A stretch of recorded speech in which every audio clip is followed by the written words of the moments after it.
Pastel entertainment presents নটার গল্প, গল্পে গল্পে জমজমাট। বুঝলে দুর্যোধন, তোমার পিতামহ কেন পাণ্ডুর বংশকেই এই সিংহাসনে বসাতে চান? একমাত্র এই যাদব শক্তির জন্য। যিনি এই গোটা ন্যায়কর্মের হোতা ছিলেন তার সঙ্গে কথা বলছি, পিতামহ ভীষ্ম। হস্তিনাপুর রাজ্যের পথঘাটে পাণ্ডুর নাম উচ্চারণ হবে না, এই নির্দেশের অর্থ জানো? যারা নেই এখানে, কোনোদিনও আসবে না, তাদের ছায়া কেন রোজ রোজ আমাকে ভূতের মতো তাড়া করে বেড়াবে মামা? এখন ওই শেষ সময়েও এত বড় মিথ্যেটা কিভাবে বলছো দুর্যোধন? কোন নাট্যের নায়ক আমি? অন্ধ হয়ে জন্মানোটা কি আমার বাবার অপরাধ? তাহলে এই বিরাট কুরু বংশের পতনের দায়টাও তুমি একা কাঁধে নিচ্ছ তো দুর্যোধন? জীবনের সব গল্প ঠিক সময়ে ঘড়ি ধরে হোক বা না হোক, আমাদের গল্প কিন্তু ঘড়ি মিলিয়েই শুরু হয়, ঠিক রাত 9টায়। এটা শুধু গল্পেরই সময়।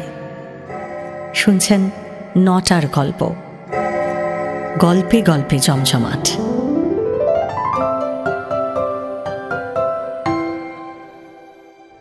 শুনছেন মহুয়া বন্দ্যোপাধ্যায়ের লেখা গল্প উরুভঙ্গের পর দুর্যোধনের শেষ প্রহর।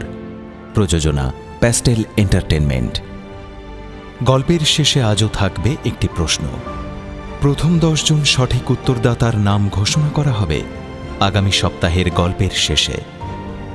গত সপ্তাহের 10 জন বিজয়ীর নাম ঘোষণা করা হয়েছে আজকের গল্পের শেষে। শুরু হচ্ছে আজকের গল্প উরুভঙ্গের পর দুর্যোধনের শেষ প্রহর।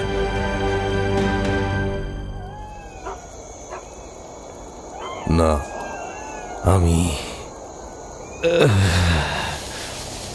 আমি তোমাকে ভয় পাই না কৃষ্ণ। না না, কিছুতেই না।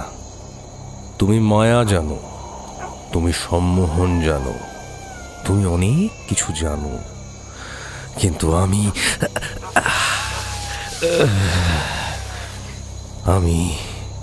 আমি পুরুষকারে বিশ্বাস করি। তোমার মায়া আমার কিচ্ছু করতে পারবে না। আমি জন্ম থেকে জয়ী। তোমাকে পেরিয়ে আমি মৃত্যুকেও জয় করে নেব। আমি দুর্যোধন। শট পাণ্ডবরা আমাকে ঠকিয়েছে। পাণ্ডবরা, তোমরা শুনে রাখো, আমি দুর্যোধন। দুর্যোধন কে? আমাকে দেখতে পাচ্ছ রাজা? ঋষি মৈত্রেয়। আসুন মহর্ষি, আপনার অভিশাপ পূর্ণ হয়েছে। পৃথিবীর শ্রেষ্ঠ সম্রাট দুর্যোধন ধুলো আর রক্তে মাখামাখি হয়ে শেয়াল কুকুরদের সামনে পড়ে আছে। দেখুন দেখুন দেখুন, আপনি শান্তি পেলেন তো মহর্ষি? আপনার বাক্য অব্যর্থ হলো তো? আমার বাক্য যে অব্যর্থ তা আমি জানি দুর্যোধন, কিন্তু আমার বাক্যের পরিণাম দেখতে আমি আসিনি। এই শেষ মুহূর্তেও তোমার অহংকার এত সাংঘাতিক? না দুর্যোধন, এমন প্রবল অহংকার থাকলে তুমি স্বর্গে যাবে কি করে? তোমার তো শান্তি হবে না। আমি তোমাকে শান্তি দিতে এসেছি রাজা। তুমি যদি ধর্মের পথে যাও। শান্তি? ধর্ম?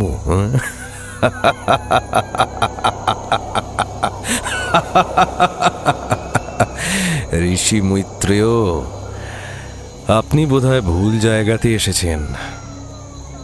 যুধিষ্ঠিরের কাছে যেতে গিয়ে পথ ভুল করে এখানে এসে পড়েছেন আপনি জানেন না, এই চরাচরে শান্তি আর ধর্মের একমাত্র নজির ওই যুধিষ্ঠির, ধর্মপুত্র যুধিষ্ঠির, ধর্মপুত্র। যার ধর্মের দাপটে পৃথিবীর শ্রেষ্ঠ ব্রাহ্মণকে অসহায়ের মতো মরতে হলো। ধর্মপুত্র।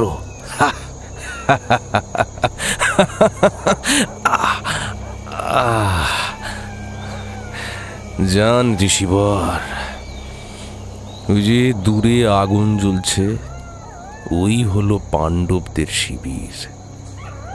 এই রণক্ষেত্রের উত্তর দিকে অসংখ্য তীরের ফলায় গেঁথে শুয়ে আছেন এক অসহায় মহাবীর, পিতামহ ভীষ্ম।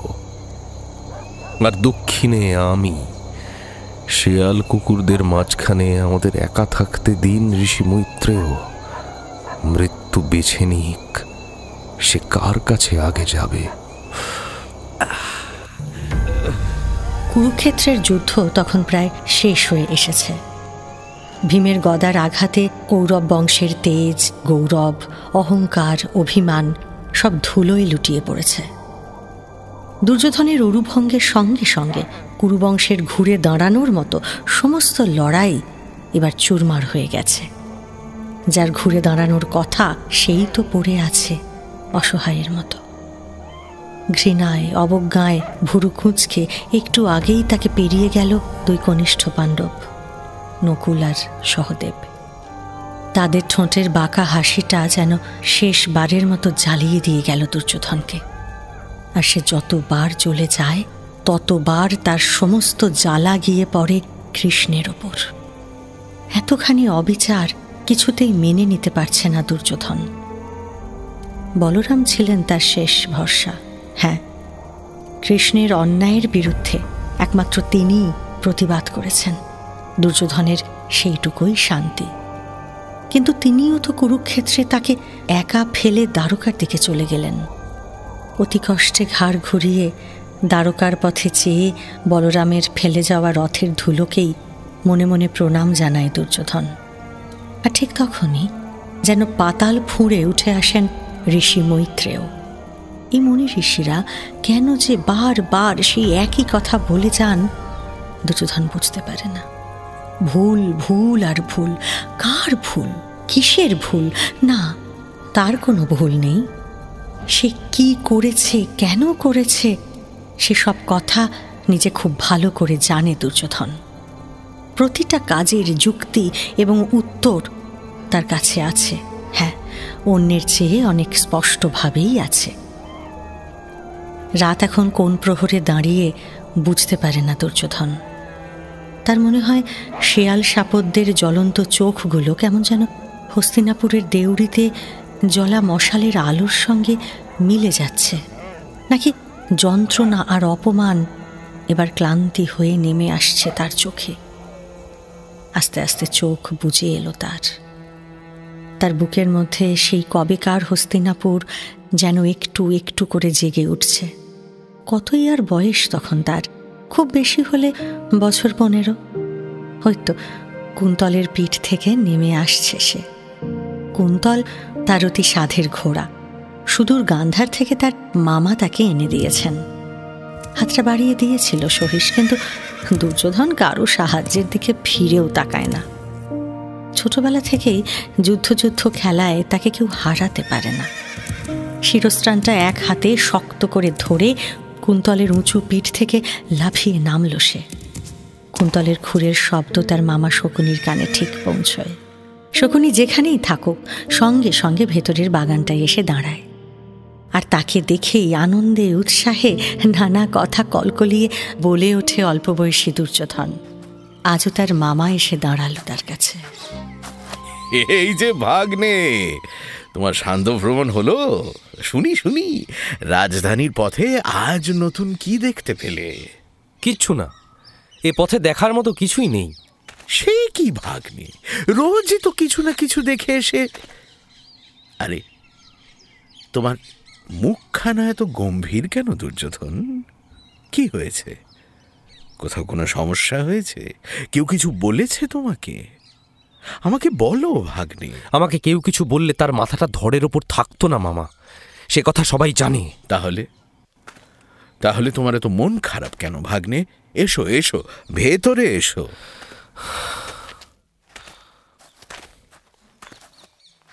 এসো আমার ঘরে এসে বসো দুর্যোধন। সেখানে কেউ নেই, নিশ্চিন্তে কথা বলতে পারবে।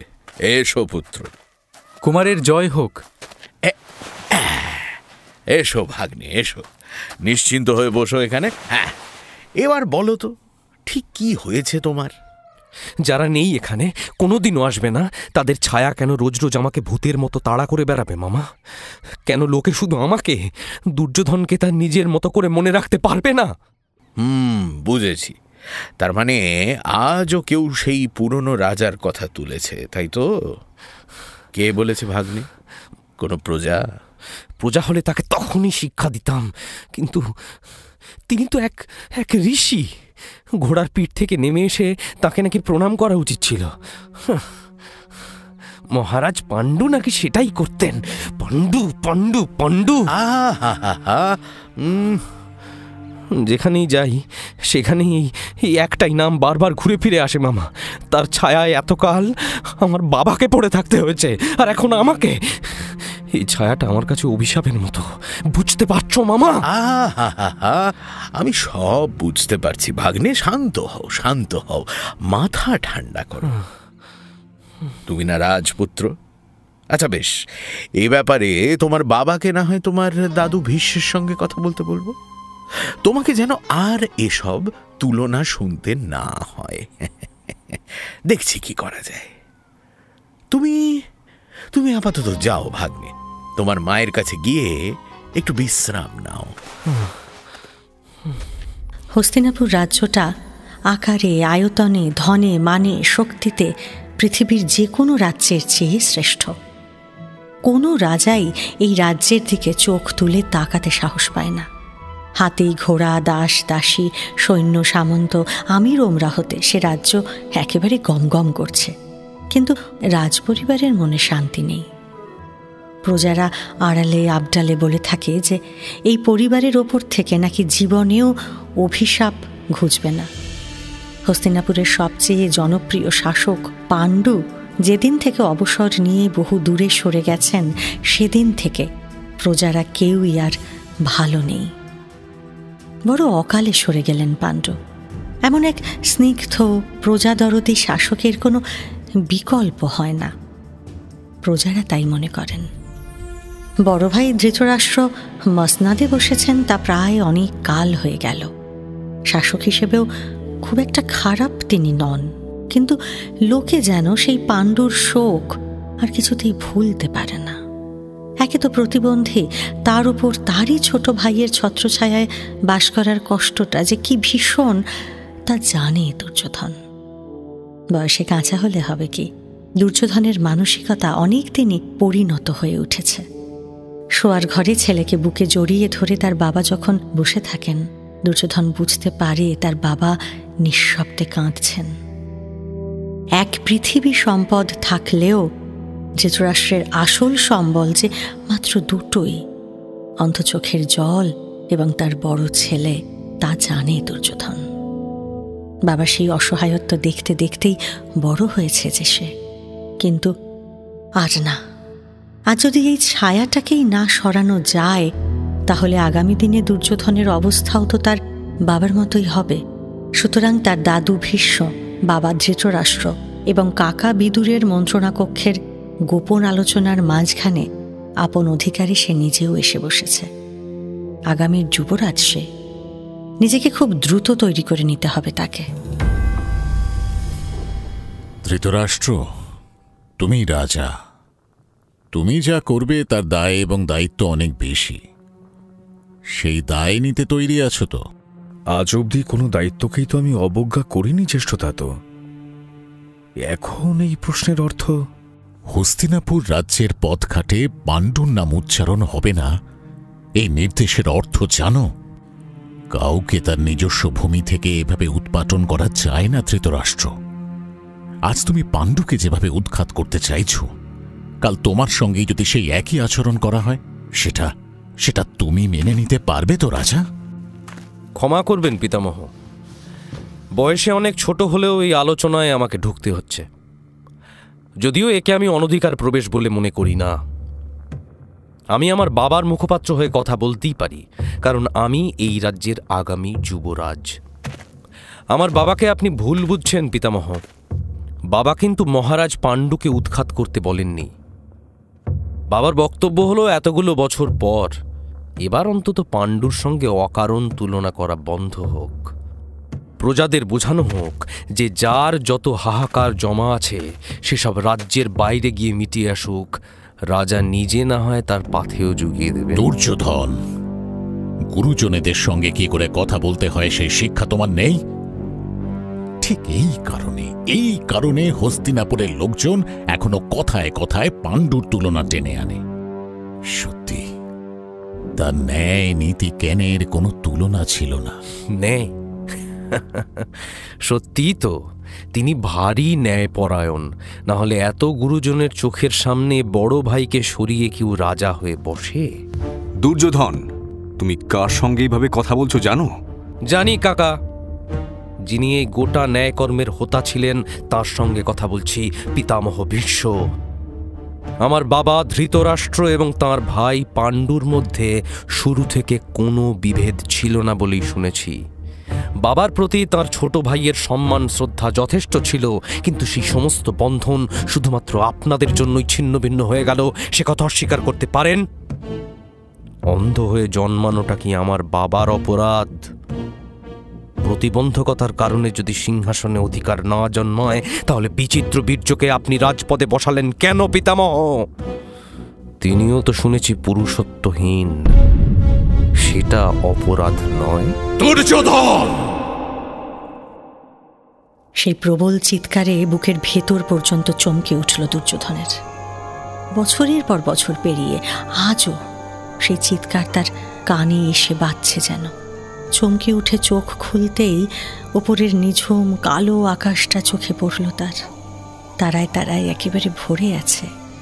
সবকটা তারা কেমন ঝুঁকে পড়ে স্থির চোখে তার দিকেই তাকিয়ে আছে। কি আছে ওদের চোখে? কৌতুক না করুণা? রণাঙ্গনে পড়ে থাকা সম্রাট দুর্যোধনকে কেমন দেখায় সেই দৃশ্যই কি দেখতে এসেছে ওরা দল বেঁধে? তড়িঘড়ি উঠে বসতে গেল দুর্যোধন। প্রবল বেদনায় কাতরে উঠে শুয়ে পড়ল আবার। একটু আগেই তার বুকের গভীরে যিনি চেঁচিয়ে উঠেছিলেন, সেই ভীষ্ম তো এই একই আকাশের নিচে, একই তারার নিচে ঠিক এভাবেই শুয়ে আছেন। কি সাদৃশ্য তাঁদের! আচ্ছা, এই দূর দূরান্তে এসে যে বিন্দুটা তাদের মিলিয়ে দিল, হস্তিনাপুরে থাকতে সেই বিন্দুটা ঠিক কোথায় ছিল? কেন কেন তার সঙ্গে একবারও দেখা হলো না তখন তাদের? ভীষ্ম কি কখনো তাকে ভালোবেসেছেন? জানে না দুর্যোধন। তার দুর্বল হৃদয় বাবা যে কথাগুলো মনে রেখে শুধু কষ্টই পেয়েছেন, মুখে কখনো কিচ্ছু বলতে পারেননি, সেই কথাগুলোই নির্ভীক কণ্ঠে উচ্চারণ করেছে সে শুধু। ভীষ্ম পিতামহের সামনে এত কাল মাথা উঁচু করে দাঁড়ানোর মতো কোনো কৌরবের জন্মই তো হয়নি। নিজে রাজা না হয়েও পিতামহই যে এ রাজ্যের শেষ কথা সেটা সকলেই জানে। কিন্তু লোকে বলে দুর্যোধনের মধ্যে নাকি গান্ধারের তেজ আছে। হস্তিনাপুরের তুলনায় রাজ্য হিসেবে গান্ধার প্রায় কিছুই নয়, নিতান্ত তুচ্ছ। কিন্তু তুচ্ছ আর ক্ষুদ্রদেরই তো জীবনযুদ্ধের লড়াইটা খুব কঠিন। পাহাড়ি আর পাথুরে রাজ্য গান্ধারের তেজ, সাহস আর কৌশল তাই বরাবরই বেশি। মা গান্ধারীকে দেখেই সে কথা জেনেছে দুর্যোধন। তার অভিমান, অপমান সব কিছুকে কালো কাপড়ে নিজের মধ্যে আড়াল করে নিয়েছে সে। দুর্বল মনের বাবার পাশে নিজের মাকে ঠিক বুঝে উঠতে পারে না দুর্যোধন। মায়ের চাপা আগুনটাকে শুধু ছুঁতে পারে সে। মায়ের মনটা বুঝতে না পারার জন্যই বোধহয় মামার উপরে তাকে অনেক বেশি নির্ভর করতে হয়েছে। শকুনি যে তার বোন গান্ধারীকে বড় ভালোবাসে। মায়ের দুঃখে মামাকে কতবার একা ঘরে দীর্ঘশ্বাস ফেলতে দেখেছে দুর্যোধন। সেদিনের কথাগুলো এখনো ভোলেনি সে। মামা, তুমি একা একা এমন চুপচাপ ঘরে বসে থাকো কেন বলো তো? দেশের জন্য মন কেমন করে? কদিনের জন্য গান্ধার যাবে মামা? আমাকে নিয়ে যাবে? আমি তো কখনো সে দেশটা দেখতেই পেলাম না। না ভাগ্নে, না না না না, তুমি গান্ধার যেতে চেও না। ওই দেশটা তোমার জীবনে অভিশাপ দুর্যোধন। আমার কাছে যেমন হস্তিনাপুর অভিশাপ। অভিশাপ? আমার মায়ের রাজ্য আমার কাছে অভিশাপ কেন হবে মামা? হস্তিনাপুরের সিংহাসনের কাছে গান্ধার কুলের থেকে যাদব কুল অনেক বেশি আদরের দুর্যোধন। গান্ধার এক তুচ্ছ দেশ, তার সহায় সম্পদ বলতেও বিশেষ কিছুই নেই। তার তুলনায় যাদবদের শক্তি আর সম্পদ দেখো। তাদের রক্ত যদি হস্তিনাপুরের সিংহাসন লাভ করে, তাহলে যাদবরা এই মাটির কাছে কেনা হয়ে থাকবে না। বুঝলে দুর্যোধন, তোমার পিতামহ কেন পাণ্ডুর বংশকেই এই সিংহাসনে বসাতে চান? একমাত্র এই যাদব শক্তির জন্য। এই শক্তি সঙ্গে থাকলে সেই রাজ্যকে আর কেউ জয় করতে পারবে না। পাণ্ডুর স্ত্রী কুন্তী আদতে তো যাদব কন্যা। সেই কুন্তীর জ্যেষ্ঠ সন্তান যুধিষ্ঠির যদি রাজা হয়, তাহলে যাদবদের সমর্থন তো সেই পাবে, তাই না? এটাই তোমার পিতামহর কূটনীতি দুর্যোধন। এতদিন ধরে পিতামহই হস্তিনাপুরের শেষ কথাটা বলে এসেছেন, এবার আর বলবেন না। গান্ধার নিয়ে, মায়ের অপমান নিয়ে তোমার শোকের কোনো সুযোগও আমি রাখব না মামা। এই তুচ্ছ গান্ধার কুলি সিংহাসনে বসবে, আর তুমি গান্ধার রাজ্যের সাক্ষাৎ প্রতিনিধি। তুমি আমার সহায় হয়ে থাকবে মামা। মায়ের যন্ত্রণায় আর তোমার দীর্ঘশ্বাস পড়বে না মামা, আমি কথা দিচ্ছি। দুর্যোধন, আমি জানতাম বাবা, আমি জানতাম চোখে কাপড় বাঁধা গান্ধারীর আগুনটা আসলে তুমিই বহন করছো। তুমি তার সকল অপমানের জবাব দিতে পারবে ভাগ্নে, তুমিই পারবে। পিতামহ ভীষ্মের ব্যক্তিত্ব, শক্তি আর কাকা বিদুরের সূক্ষ্ম বুদ্ধিকে যে তার বাবা ভয় পায়, সে কথা খুব ভালো করে জানে দুর্যোধন। তাই হস্তিনাপুরের যুবরাজ হয়ে বসার সময়ই যখন মূর্তিমান রসভঙ্গের মতো বিধবা কুন্তী আর পঞ্চ পাণ্ডব এসে উপস্থিত হল, তখন শুরুতেই তাদের উপড়ে ফেলাটা দুর্যোধনের কাছে কঠিন কাজ ছিল না। কিন্তু ওই যে তার দুর্বল চিত্ত বাবা, ধৃতরাষ্ট্রের মাত্রা ছাড়া আবেগটাই তার কাল হয়ে দাঁড়ালো। রাগে অভিমানে অধীর হয়ে সেদিন দুম দুম করে পা ফেলে নিজের ছোট্ট বাগানটায় গিয়ে ঝর্ণার পাশে মুখ কালো করে বসেছিল দুর্যোধন। না, জীবনের সবচেয়ে দুর্যোগের দিনটায় তার পাশে যদি মামা না থাকতো, তাহলে নিজের বাবাকে হয়তো জীবনেও ক্ষমা করতে পারত না সে। ভাগ্নে, ঠিক জানতাম তুমি এখানেই আছো। সেই ছোট্টবেলা থেকে রাগ হলে এখানেই এসে বসে থাকো কিনা, তাই আজ এখানেই আমি চলে এলাম। খুব অভিমান হয়েছে বুঝি? হ্যাঁ, মহারাজের ওপর রাগ করেছ? না মামা, আর রাগ করে কি হবে? যে মানুষটার ন্যায্য অধিকার প্রতিষ্ঠার জন্য এত লড়াই করছি, সেই মানুষটাই যদি নিজের হাতে নিজেকে শেষ করে দিতে চায়, তাহলে আমার আর কি বা করার থাকতে পারে বলো? দুর্যোধন, দুর্যোধন, মৃত পাণ্ডুর পরিবারকে এই প্রাসাদে থাকতে দিয়ে মহারাজ কিছু ভুল করেননি। ভুল করেনি বাবা, ভুল করেনি। তুমি কি বলতে চাইছো মামা? আহা, মাথা ঠান্ডা করে ভাবো দুর্যোধন। পাণ্ডুকে নিয়ে এই রাজ্যের মানুষের যে কতটা আবেগ, সে কথা তুমি জানো না? হ্যাঁ, তাছাড়া ভীষ্ম আর বিদুরও তো পাণ্ডু বলতে অজ্ঞান। তো তার বিধবার সন্তানদের এইখানে থাকতে না দিলে প্রজাদের মধ্যে অসন্তোষ শুরু হয়ে যেত না? গৃহযুদ্ধ বেঁধে গেলে কে থামাতো শুনি? মনে রেখো ভাগ্নে, বাইরের শত্রুরাও কিন্তু ঘরের বিবাদের জন্য অধীর হয়ে অপেক্ষা করে। এইবার বলো, মহারাজ কি কিছু ভুল করেছেন? আমাদের এতদিনের চেষ্টা, আমার বরাবরের স্বপ্ন, সব তাহলে শেষ হয়ে গেল মামা? না দুর্যোধন, এত সহজে সব শেষ হয়ে যায় না। তুমি অপেক্ষা করো।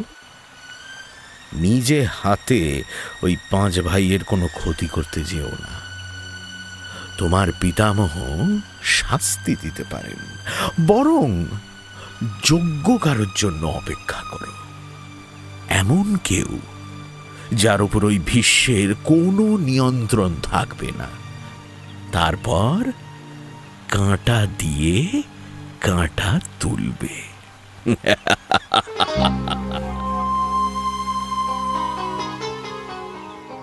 কর্ণের কথা মনে পড়তেই নিজের শরীরের এত তীব্র যন্ত্রণাও আজ দুর্যোধনের কাছে তুচ্ছ মনে হয়। কর্ণের মৃত্যুটা এখনো তার বুকে দগদগে ক্ষত হয়ে আছে। বুকে হাত দিয়ে রক্তক্ষরণটা টের পেল দুর্যোধন। আকাশের নিচে সেই নিস্তব্ধ রাতে সাপদ সংকুল যুদ্ধভূমিতে শুয়ে শুয়ে বুক ঠেলে হু হু করে কান্না উঠে এলো তার। নিজেকে বাঁচাতে পারেনি দুর্যোধন, সেজন্য তার কোনো আক্ষেপ নেই। অন্যায় তো দুর্বলের অস্ত্র। গদাযুদ্ধের নিয়ম লঙ্ঘন করে তার দুই উরুতে গদার আঘাত করেছে ভীম। সারা পৃথিবী জানে যে এ কাজ গর্হিত, এ কাজ অন্যায়। কিন্তু এই অন্যায় না করে ভীমের আর কোনো উপায় ছিল না। দুর্যোধনকে ন্যায়যুদ্ধে পরাস্ত করতে পারত না সে, সুতরাং এই অন্যায়টা ভীমকে করতেই হতো। শরীরের নিচ থেকে সম্পূর্ণ ভগ্ন হলেও এক গভীর আত্মতৃপ্তি লাভ করেছে দুর্যোধন। মনে মনে ভীমকে সে ক্ষমাও করে দিয়েছে। কিন্তু অর্জুন আর কৃষ্ণ, কোনো জন্মেই এই দুজনকে সে ক্ষমা করতে পারবে না। চোরের মতো কর্ণকে মারল ওই অর্জুন। ছি ছি, অর্জুনের প্রতি এক বুক ধিক্কার জেগে ওঠে তার। দুর্যোধনের মনে প্রশ্ন জাগে, অর্জুন যদি জগতের সবচেয়ে বড় বীর হয়ে থাকে, তবে এই তার নমুনা। কর্ণকে রক্ষা করতে না পারার দায়টা একেবারে তার একার, আর এটা তার জীবনের সবচেয়ে বড় ব্যর্থতা। হ্যাঁ, আর শুধু এই জন্যই তার মরাই উচিত মনে মনে ভাবে দুর্যোধন। সে ভাবে যে মাটিতে কর্ণ নেই, সেই মাটিতে সে কি করে বাঁচবে, কাকে নিয়ে বাঁচবে? চোখ বন্ধ করলেই সে কবচ কুণ্ডলধারী উজ্জ্বল ছেলেটাকে দেখতে পায় দুর্যোধন। কাঁধে তার ধনুক, পিঠের তুনে ধাতব তীরের ফলাগুলো ঝকঝক করছে। তারা 100 ভাই আর 5 পাণ্ডব মিলে গুরু দ্রোণাচার্যের কাছে যখন অস্ত্রবিদ্যা শিখছিল, এই ছেলেটাকেও সেখানে দেখেছে সে, কিন্তু বন্ধুত্ব হয়নি। সে সময় দুর্যোধনের পাখির চোখ ছিল একমুখী। মামা বলেছিল কাঁটা দিয়ে কাঁটা তুলতে হবে, আর যে কাঁটাটা অর্জুনের বুকে বেঁধেছিল সেই কাঁটাটাকেই তখন বড় আপন মনে হয়েছিল তার। নিষাদ রাজপুত্র একলব্য। ধনুর্বাণে সে অর্জুনের চেয়েও অনেক বেশি দক্ষ। দ্রুততায় তার অনেক পিছনে পড়ে থাকে অর্জুন। আর সবচেয়ে বড় কথা হলো, একলব্যের কোনো প্রত্যক্ষ গুরু নেই। একা একাই অস্ত্রবিদ্যার অনুশীলন করে সে সকলকে ছাপিয়ে গেছে। অর্জুন তাকে ভয় পেয়েছে যখন, তখন এই ছেলেটাই অর্জুনকে হারাতে পারে। চর পাঠিয়ে গোপনে তার সমস্ত সংবাদ আনিয়েছে দুর্যোধন। মামার সঙ্গে পরামর্শ করে সেই নিষাদ রাজপুত্রের সঙ্গে বন্ধুত্বের প্রস্তাবও পাঠিয়ে দিয়েছে সে। কিন্তু তার ঠিক পরদিনই অতর্কিতে সেই দুঃসংবাদ এসে হাজির হল। অভিমানী অর্জুনকে শান্ত করতে একলব্যের আঙুল কেটে নিয়েছেন দ্রোণাচার্য। আজও ভাবলে বুক কেঁপে ওঠে তার। কি সাংঘাতিক প্রতিহিংসা! একজন ধনুর্ধরের আঙুল কেটে নিলে তার আর কি বা অবশিষ্ট থাকে, অথচ তাকেই কিনা প্রতিহিংসাকামী বলে নিন্দে করে লোকে। তাহলে অর্জুনকে কি বলা উচিত? এক টুকরো ব্যঙ্গের হাসি খেলে যায় দুর্যোধনের ঠোঁটে। আর ঠিক তখনই আবারও সেই কবচ কুণ্ডলখানি চোখের সামনে ভেসে ওঠে তার। সেদিন অস্ত্রবিদ্যা প্রদর্শনের দুপুরে সেই ছেলেটা যদি সামনে এসে না দাঁড়াতো, তাহলে হয়তো বিকেলের আগেই অর্জুনের বুকে তার সবচেয়ে তীক্ষ্ণ বাণটা বিঁধিয়ে দিত দুর্যোধন। সেই লুকিয়ে রাখা বাণটার গায়ে আনমনে হাত বোলাতে বোলাতেই সূর্যের মতো ঝলসে ওঠা গলাটা শুনতে পেল দুর্যোধন। আহ, সে কণ্ঠ কি দুর্যোধন কখনো ভুলতে পারে? আজও সেই কণ্ঠই যে তার একমাত্র আশ্রয়। দাঁড়াও অর্জুন, তুমি সবচেয়ে বড় বীর কিনা তা বলার সময় এখনো আসেনি। আগে আমার সঙ্গে যুদ্ধ করো, তারপর তো ছোট বড়র বিচার হবে। কে তুমি? কি তোমার পরিচয়? অর্জুনের সঙ্গে যুদ্ধ করতে গেলে যোগ্যতার দরকার। ভীম। নাম গোত্রহীন কোনো পুরুষের সঙ্গে অর্জুন যুদ্ধ করবে না। আমি নামহীন নই ভীম, আমি বসু সেন কর্ণ। অধিরথ আমার বাবা, রাধা আমার মা, আর পরশুরাম আমার গুরু। অধিরথের ছেলে, সারথীর ছেলে তুমি, সুতপুত্র। এই যোগ্যতা নিয়ে অর্জুনের সঙ্গে যুদ্ধ করতে এসেছো? তোমার কুল, বংশ, যোগ্যতা কোনো কিছুই তো নেই। আমরা যে ক্ষত্রিয় সে কথাও তো তুমি জানো না। জানলে কখনো এমন অর্বাচীনের মতো কাজ করতে না কর্ণ। আরে যাও যাও, নিজের ঘরে গিয়ে রথ চালাও, দেখবে অর্জুন একদিন তোমার রথে চড়ে তোমাকেই উদ্ধার করে আসবে। চলো চলো রাজকুমারেরা, যে যার ঘরে গিয়ে এখন বিশ্রাম নাও। কাল সূর্যোদয়ের সঙ্গে সঙ্গে তোমাদের চূড়ান্ত প্রতিযোগিতা শুরু হবে। এখন চলো সকলে, আজকের মতো সভা ভঙ্গ হোক। দাঁড়ান গুরু দ্রোণ, অর্জুনকে বাঁচিয়ে নিয়ে কোথায় চলে যাচ্ছেন? পরশুরামের শিষ্যকে উত্তর দেবে না অর্জুন? কবচ কুণ্ডলধারী কোনো যোদ্ধাকে কি শুধুই সুতপুত্র বলে মনে হয়? আপনার অভিজ্ঞ চোখ কি অন্য কিছুই আর দেখতে পেল না? বেশ, আমি দেখিয়ে দিচ্ছি। শুনে রাখুন আপনারা, কর্ণ আর সুতপুত্র নয়, আজ থেকে কর্ণ রাজা। আমি ওকে অঙ্গরাজ্য দান করছি। এখানে এই মুহূর্তে কর্ণের অভিষেক করব আমি। এসো কর্ণ, এসো। আজ থেকে আমরা বন্ধু হলাম। তোমার কাছে আমি ঋণী হয়ে রইলাম দুর্যোধন। সারা জীবন ধরে এই ঋণ আমি শোধ করব। যতদিন বেঁচে থাকব তোমার থেকে আমাকে কেউ আলাদা করতে পারবে না। এই আমি থাকতে তোমার কোনো দিন কোনো বিপদ আমি হতে দেব না দুর্যোধন।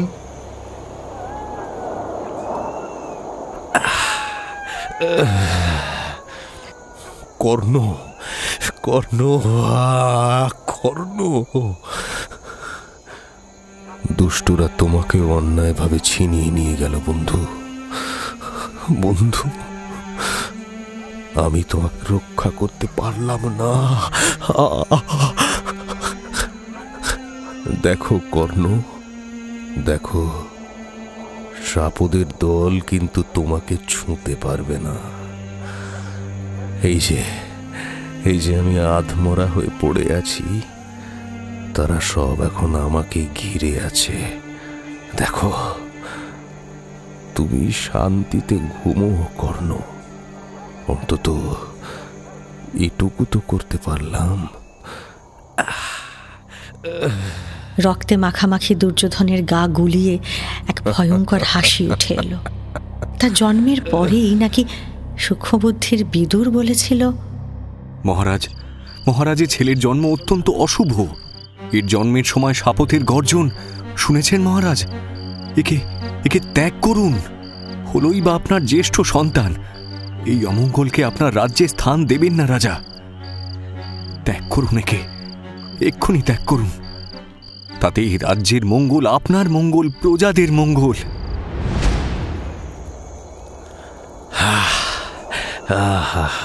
কি কুটিল চক্রান্ত! বিদুর, আমি জানি বিদুর, আমাকে সরিয়ে দিতে পারলেই ওই কুন্তির গর্ভের যুধিষ্ঠির এই বংশের জ্যেষ্ঠ সন্তান হতো, তাই না? সিংহাসনের রাস্তা থেকে ধৃতরাষ্ট্রের বংশকে তখন চিরতরে মুছে দেওয়া যেত, তাই তো? আমার বাবা বোধহয় এই একবারই তোমাদের চাপের বিরুদ্ধে মাথা উঁচু করে দাঁড়িয়েছিল, আমাকে বিসর্জন দেয়নি। আমার বাবার জন্যই আমি বেঁচে আছি। কিন্তু পিতামহ, যে যুধিষ্ঠিরের মাথায় রাজ মুকুট তুলে দেওয়ার জন্য আপনাদের এত চেষ্টা, সেই যুধিষ্ঠির আপনাকে কি দিল পিতামহ? কি দিল? সরসজ্জা। অর্জুনের মৃত্যুবাণে আপনি তিলে তিলে দগ্ধ হচ্ছেন পিতামহ। আপনি গুরুদ্রোণ, আপনারা যদি নিজেদের অর্ধেক শক্তিতেও যুদ্ধ করতেন, তাহলে এই আমি বা আপনি কেউই সাপুদের খাদ্য হয়ে পড়ে থাকতাম না পিতামহ। উফ, কি সাংঘাতিক প্রতিশোধ! আমাকে ধ্বংস করতে গিয়ে নিজেকেও এভাবে বলি দিলেন পিতামহ ভীষ্ম। কে জানে কেন, হয়তো জীবনে এই প্রথমবার পিতামহর কথা ভাবতে ভাবতেই চোখ দুটো তার জলে ভরে এলো।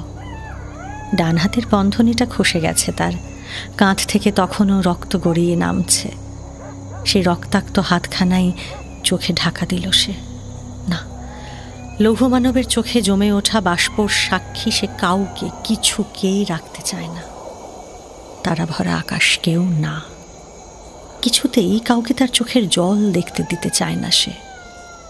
চোখে হাত চাপা দিয়ে মুখ ফিরিয়ে নিল দুর্যোধন। আর ঠিক তখনই মাথার পাশে কার যেন পায়ের শব্দ শুনতে পেল সে। ভয় করছে দুর্যোধন? কে? এমন সাপদ সংকল রণভূমিতে একা শুয়ে থাকতে ভয় করছে তোমার? কে? ও তুমি কৃষ্ণ, সমস্ত কুনাট্যের নায়ক। না, তোমাকেই যখন ভয় পাইনি, তখন আমার আর সাপদে কিসের ভয়? এখন ওই শেষ সময়েও এত বড় মিথ্যেটা কিভাবে বলছো দুর্যোধন? কুনাট্যের নায়ক আমি? এই যুদ্ধ, এই ধ্বংস, এসব কার জন্য ঘটেছে? তোমার জন্য দুর্যোধন, একা তোমার জন্য। এই সব কিছুর জন্য তুমি দায়ী। পাণ্ডবদের সঙ্গে আজ অবধি যা যা অন্যায় হয়েছে তার দায় তুমি অস্বীকার করতে পারো দুর্যোধন? পাশা খেলার দায় তোমার নয়? বাহ কৃষ্ণ, বাহ!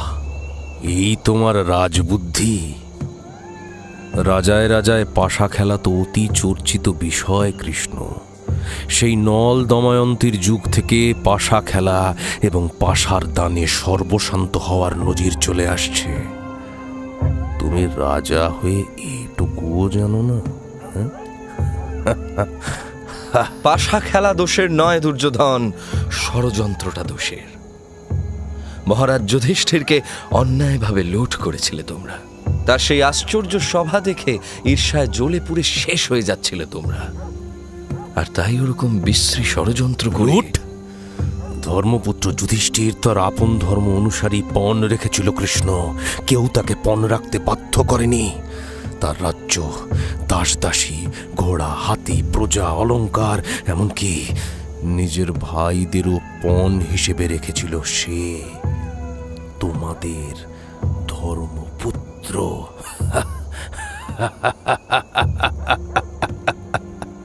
শোনো কৃষ্ণ, দুঃশাসন, বিশোক, বিকর্ণ, আমার কোনো ভাইকেই যুদ্ধক্ষেত্রে একা শত্রুদের মুখোমুখি ঠেলে দিইনি আমি। আমি নিজে সবসময় তাদের সামনে রক্ষা প্রাচীর হয়ে দাঁড়িয়ে যুদ্ধ করেছি। কেন জানো? কারণ আমি তাদের সবার বড়। আর এই যুধিষ্ঠির পণ রাখল কৃষ্ণ, তার ভাইদের সে পণ রাখল। তুমি আমাকে দোষ দিতে এসেছ না? যাও, এই কথাগুলো তোমাদের ধর্মপুত্রকে গিয়ে শোনাও, যাও। আর দ্রৌপদী, তার সঙ্গে যে আচরণ করেছ তোমরা, তার কোনো ক্ষমা আছে দুর্যোধন? সেখানে তোমার কোনো পাপ নেই? দ্রৌপদীকে আমি অপমান করিনি কৃষ্ণ।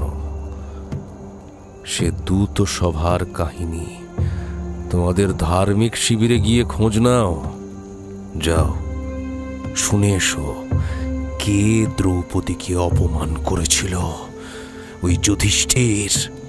হ্যাঁ হ্যাঁ, ওই যুধিষ্ঠির তার স্ত্রীকে ভরা সভায় পণ্য করে দিল। সে নিজে বিজিত হওয়ার পরেও তার স্ত্রীর প্রতি কি করে অধিকার থাকে, এ কথা তার ধর্মবুদ্ধিতে একবারও উদয় হয়নি কৃষ্ণ। দ্রৌপদীর দান আমি ফেলিনি, আর শুধু দ্রৌপদী কেন, কোনো দানই আমি ফেলিনি। পণ হিসেবে যুধিষ্ঠির কি দেবে তার দায় সম্পূর্ণ তার নিজের। এখনো আমি জীবিত আছি। যাও কৃষ্ণ, আসল সত্যিটা তুমি জেনে এসো। এক বস্ত্রার অজস্বলা দ্রৌপদীর সমস্ত কাকুতি মিনতি নস্যাৎ করে তার চুল ধরে টেনে হিঁচড়ে রাজসভা ভর্তি পুরুষের সামনে নিয়ে এসে, না না না, পাণ্ডব ঘরণী দ্রৌপদীকে দূত সভায় নিয়ে আসার নির্দেশ আমি দিইনি কৃষ্ণ, আমি দিইনি।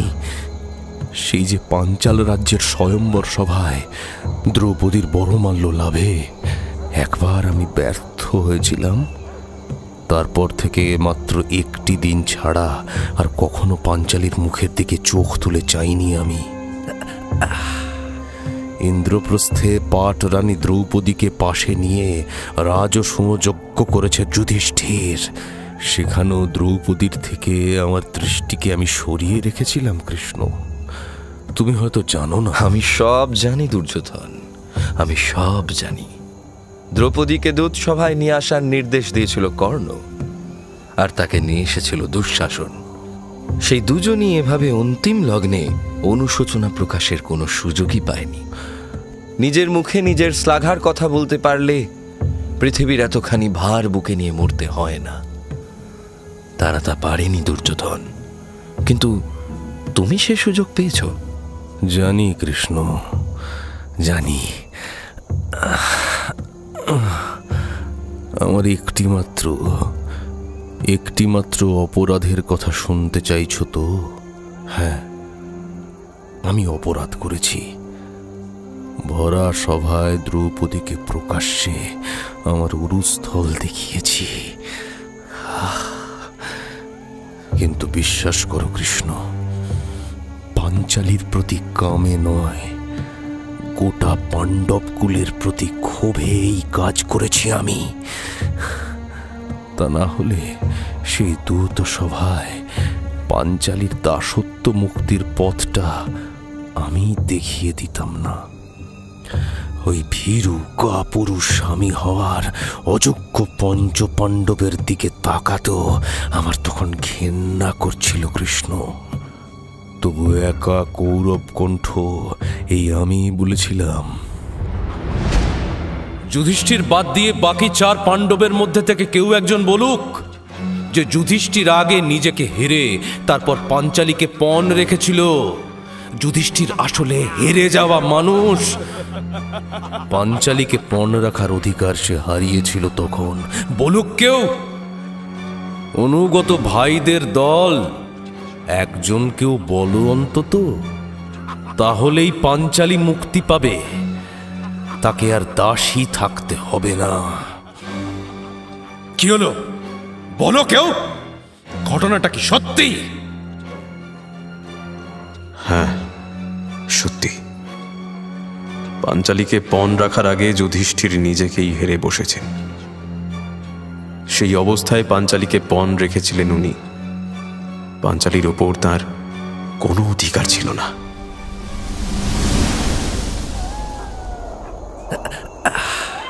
এ কথাটা অর্জুন স্বীকার করেছিল কৃষ্ণ, আমি তাকে সেই সুযোগটা করে দিয়েছিলাম। না, পাণ্ডবদের বাঁচানোর কোনো ইচ্ছা আমার ছিল না। আমি শুধু দ্রৌপদীকে এই সংকট থেকে মুক্তি দিতে চেয়েছিলাম। ভানুমতি আমার স্ত্রীর গায়ে কখনো কোনো কলঙ্ক লাগতে দিইনি কৃষ্ণ। আর পাণ্ডবরা তোমাদের ওই ধর্মপুত্র। দুর্যোধন। না না কৃষ্ণ, দুর্যোধন কখনো কোনো জবাবদিহি করেনি, করবেও না। শুধু একটা কথা জেনে রাখো, সেই দূত সভার পর থেকে আমি ভীমসেনের গদার জন্য প্রস্তুত হয়েই আছি। আমাকে অন্যায়ভাবে আঘাত করা হয়েছে কৃষ্ণ। ভীমের কৌশল থেকে নিজেকে মুক্ত করতে পারবো না, এতটা অসতর্কও আমি নই। গুরু বলরাম আমাকে সেই শিক্ষা দিয়েছেন, কিন্তু ওই যে নিজের অপরাধ বলে যা বুঝতে পেরেছি, তার দায়ও তো আমাকেই নিতে হবে, তাই না কৃষ্ণ? আমার বিনাশের জন্য পাঞ্চালী তপস্যা শুরু করেছে, তার সেই তপস্যাকেই বা মিথ্যা হতে দিই কি করে, বলো কৃষ্ণ? কোনো রাজাকে যতক্ষণ না অবধি সম্পূর্ণ জয় করা যায়, ততক্ষণ অবধি প্রতিপক্ষকে বিজয়ী বলা যায় না দুর্যোধন। পারিবারিক সূত্রে তুমি আমার সম্বন্ধী। তোমার বৃদ্ধ বাবার আশ্রয়ে ফিরতে চাও? তোমার আঘাতে শুশ্রূষা চাও দুর্যোধন? করুণা করছো কৃষ্ণ? দুর্যোধনকে করুণা করবে এত ক্ষমতা তোমার নেই। যদি থাকতো তাহলে হস্তিনাপুর সভায় তোমার বিশ্বরূপের মায়ায় ভুলে নিজের অধিকার, সম্পদ সবই ওখানে তোমার হাতে তুলে দিতাম। কুরুক্ষেত্র অবধি আর আসতাম না আমি। একা আমার সাহসে, একা আমার সাহসেই এই কুরুক্ষেত্র যুদ্ধের দামামা বেজেছে। তোমার বিরুদ্ধে বিশ্বশ্রেষ্ঠ অর্জুনের ধনুক আর ভীমসেনের গদার বিরুদ্ধে একা আমি দাঁড়িয়েছি। ভীষ্ম, দ্রোণাচার্য, বিদুর, সঞ্জয়, কৃপাচার্য, এমনকি আমার ভাই বিকর্ণ অবধি কুরুক্ষেত্রে এসেও ফিরে যাওয়ার জন্য তৈরি ছিল। আমি আর কর্ণই তা হতে দিইনি কৃষ্ণ। কোনো মায়ার দৈবী দিয়ে পুরুষকারকে রোধ করা যায় না, শুনে রাখো তুমি। তাহলে এই বিরাট কুরুবংশের পতনের দায়টাও তুমি একা কাঁধে নিচ্ছ তো দুর্যোধন? পতন?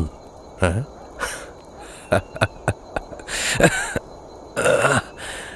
জয় বলো কৃষ্ণ। আমার জয় হয়েছে আমার বাবার উপর, আমার উপর যে অন্যায় এতকাল ধরে ঘটে চলেছে তার বিরুদ্ধে প্রতিশোধ নিয়েছি আমি। আমার বাবা ধৃতরাষ্ট্র নয়, আসলে তোমরা অন্ধ কৃষ্ণ। তাই দেখতে পাচ্ছ না, ন্যায় পথে আমাকে জয় করতে পারলে না, শুরুর অন্যায়টাকে স্বীকৃতি দিতে শেষেও তো সেই অন্যায়টাই করতে হলো না।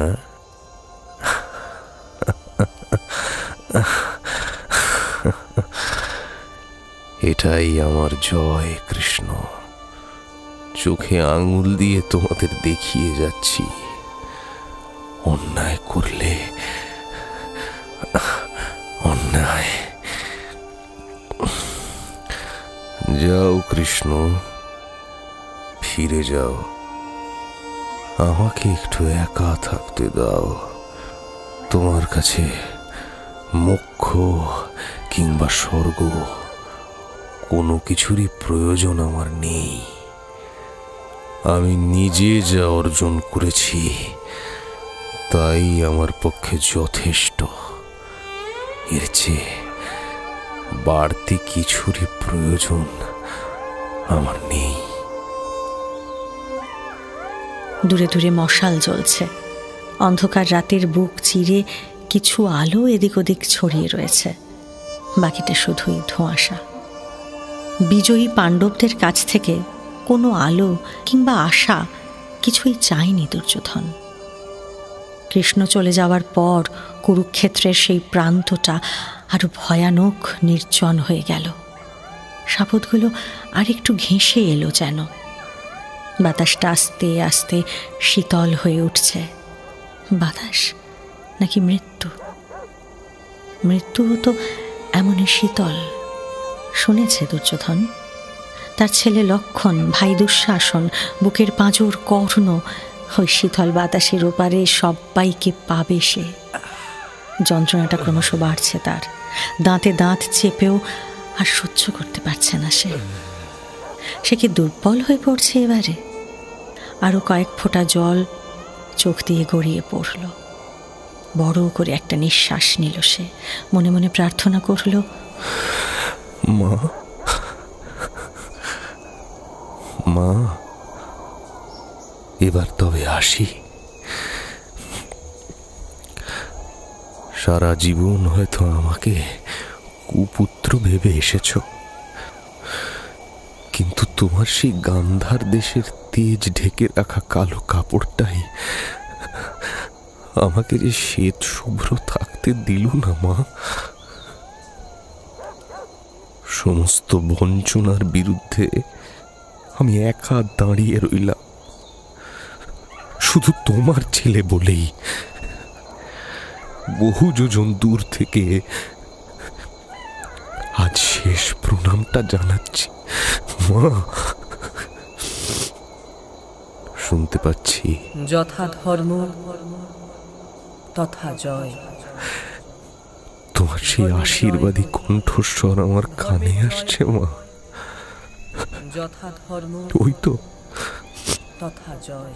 ওই তো তুমি বলছো, ধর্মের জয় হোক, ধর্মের জয় হোক। বড় শান্তি। অসহ্য যন্ত্রণার মধ্যেও শান্তির ঘুম নেমে আসছে দুর্যোধনের চোখে। তার নিজের ধর্ম, ক্ষত্রিয় ধর্মকে সারা জীবন ধরে যথাযথভাবে পালন করেছে সে। কোনো আলস্য আর ফাঁকি সে রাখেনি। জননী গান্ধারীর আশীর্বাদটা তার সর্বাঙ্গে শান্তির প্রলেপ বুলিয়ে দিচ্ছে। স্বধর্ম পালন করে আজ সেই জয়ী। এই রক্তমাখা রণভূমিতে একাকী নিঃসহায় হয়ে শুয়ে থেকেও সে আজ জয়ী। বড় তৃপ্তি নিয়ে দু চোখ বন্ধ করল দুর্যোধন। এবার সে ঘুমোবে।